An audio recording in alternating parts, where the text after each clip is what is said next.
Hey guys, welcome back to the channel. Today I'm going to be discussing HBAR and discussing my thoughts on the price action. So if you are new to the channel and you want to show some support, please leave a like and subscribe. So on my chart here, I have this general uptrend that I identified in my last video. Unfortunately, since my last video, we have broken below this on this capitulation-like event that was mainly triggered by Bitcoin going all the way down to the low $25,000 level. So now that we're back below this trend line, I would say it would be a very positive look for this chart if we are able to rally and start closing back above this and holding it as support.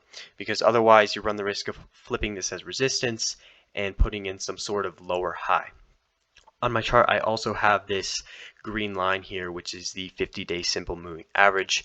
And you can see how in the past we held this moving average as resistance and consolidated below it for quite some time. So right here we had a lot of daily closes that were just right under it and kind of holding it as resistance, as well as this area right here.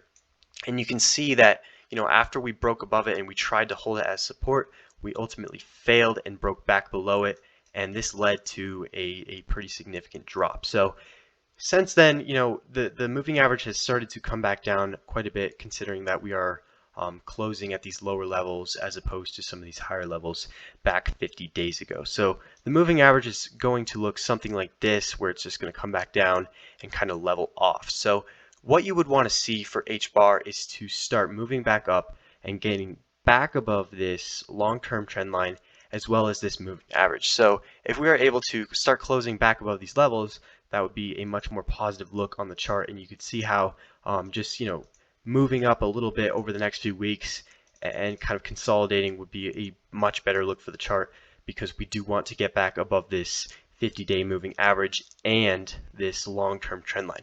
And you can see how in this time frame where we held it as resistance for a few weeks, the moment we got back above it and started holding it as support, we were, you know, on our way to this short-term rally. So in this move, we rallied all the way up 200% in just 50 or so days. So we could probably see something similar, especially if Bitcoin is able to bounce itself maybe back up to $35,000 to $40,000. If you see that, I would say, you know, it would be a great look if we are able to start holding this as support and bouncing off of both of these long-term indicators, just because historically they have provided a lot of insight, and if bulls are trying to advance, they want these indicators on their side.